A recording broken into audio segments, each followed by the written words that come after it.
Името го дадовме, ама дивоградбите не ги даваме. Добре дојдовте во Прекутасевски шоу. Македонијо, тешки опинци те газат. И не само опинци, тука и наркодилери, криминалци, тендераши, педераши. И сега сите има да ги ставам Прекутасевски и така добро има да ги испердашам по газето вака. Фике, фике, фике, фике, фике. А пердашот почнува сега. Да ви каже сега дедо, ја знаете онаа познатата реченица од сите приказни за мали деца, кога на крајот се вели така принцот и принцезата си живеа среќно до крајот на животот.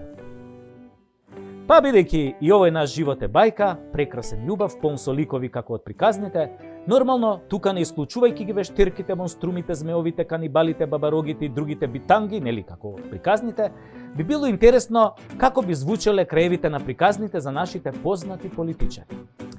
Еве, на пример, за Зоки, таа би завршувала вака.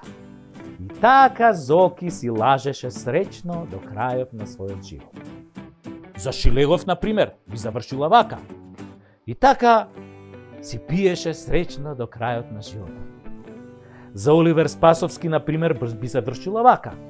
И така Оливер среќно си издаваше пасоши на наркодилери до крајот на животот. За Али Ахмети, и така си живееше среќно во власта до крајот на животот, а и потоа во другиот живот. За Мицковски би звучел крајот вака, и така си калкулираше среќно до крајот на својот живот. За Зијадин Села, и така си дремеше во опозиција среќно до крајот на животот. За Пендаровски, и така љубави наш се одсели и живееше среќно до крајот на својот живот, иако беше бивши председател, но беше среќен зашто чуваше стока. За Апасиев, и така среќно се возеше во Алфа Ромео до крајот на животот и бесеше и стрелаше като Робеспиер. За една амбасада вака би завршила приказната. И така, од таа амбасада си не дупеа среќно до крајот на животот, нормално додека постоеше земјата. За ЕУ, и така, и тие си не дупеа среќно до крајот на своето постоење, што значи сепак не го јадевме многу. За Бугарија, и така мислеа бугарите дека не дупат среќно, додека не остана ниеден бугарин, зашто ние ги фативме на кондиција. И за македонците, и така си се дупевме среќно у мозок и на други места едни на други, додека од газ не ни влезе во глава, ама тогаш беше доцна, немаше ништо на земјата, астероидот само што беше мавнал и не остана ништо. И еве една позитивна за крај. За македонската фудбалска репрезентација, бајката би завршила вака. И си живеа среќно до крајот на животот, знаејќи дека веќе никој, никогаш не ја победил Германија дома. Ајде сите на спиење и сонувајте ја Македонија онака како што ја замислувате. На корупцијата се министрите, директорите, градоначалниците и докторите, а нивни верни следбеници, но не помалку коруптивни се професорите, докторите, цариниците и полицајците. И тука имаме милион комбинации, како бивш министер, сегашен градоначалник, сегашен министер, бивш градоначалник, министер, доктор комада повеќе, полицаец, министер, градоначалник, доктор, министер, професор, цареник, министер и полицајците кои се во сите комбинации, мали, големи, етнички, неетнички, со дипломи, без дипломи, со обраќајна, интервентна, специјална и на крај да не ги заборавиме инспекторите, посебно овие градежниве, тие виш се навлезени во корупција ко шербет у баклава.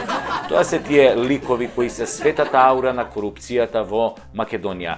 Но не дека не постојат странични професии и институции кои прават големи пари врз база на корупција, која е меко позиционирана и вака од сите страни, или вака од страна, да кажеме лаички гледано, не личи на корупција, а и законски е покриена.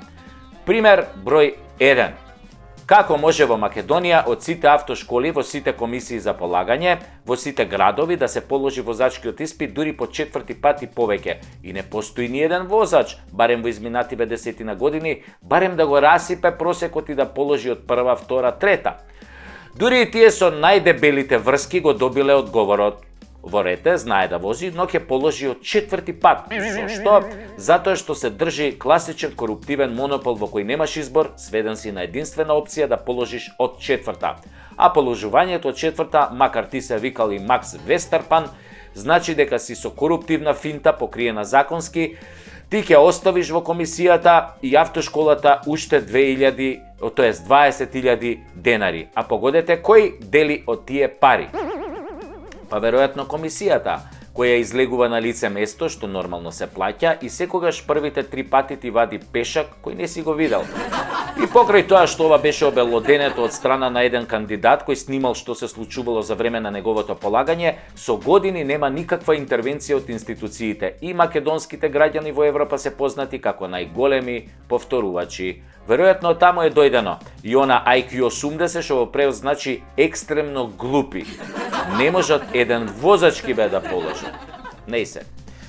Пример број 2 за корупција се екскурзиите во основните и средните училишта. Јавна тајна е дека по секоја екскурзија на некое поголемо училиште осамнува нов джип во училишниот двор, кој по некоја случајност во сообраќајната носи име на директорот, или некој негов близок роднина, како на пример жена му. Јавна тајна се и набавките на така наречените блузони од шоја, кои прават 350 алергии кај децава и треба да глумат униформи, а чинат неколкукратно повеќе од цената во дуќан или онлайн. Или јавна тајна е дека половина дворови во училиштата се балони игралишта или кафеани издадени под сомнителни околности. Со окинување на овие 3 можности за корупција, верувајте, кандидатите за директор на школото од партиски ќе се сведат на комшиски, односно директор на школото ќе мора да се бара меѓу комшиите кои живеат најблиску до него. И вакви примери за корупција имаме десетици и десетици. Јас би ги нарекол општо прифатена корупција во законски рамки.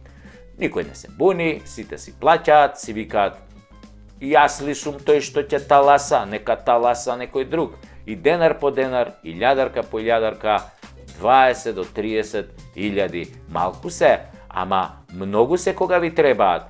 Ама некој ви ги зема интелигентно, само да не мислат кога ни ги земаат парите дека ние не знаеме. Знаеме, а ќе дојде време и кога ќе се покајат.